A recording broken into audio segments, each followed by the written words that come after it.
Here I've got MEDION Life X5004, and let me show you how to block a number, how to create a blacklist on the following device.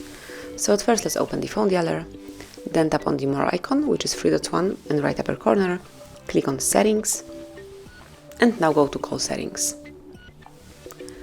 And if you scroll down to the very bottom of the list, under optional settings, you will notice blacklist. Just click here, and if you'd like to add some number to your blacklist, just tap on the plus icon, and then you can either enter the number and block just some incoming calls or also incoming messages. So I will block both. This is the number that I wanted to apply. Click on OK, and that's it. As you can see, from now on this number will not be able to reach you, so you will not receive any calls or messages from this contact. And then if you would like to remove this number from your blacklist, smoothly click on it and tap on delete.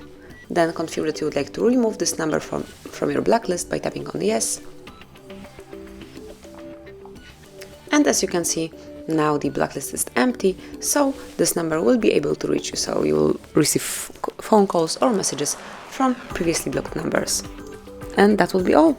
This is how you can easily and smoothly block a number in your device. Thank you for watching. Please subscribe our channel and leave the thumbs up.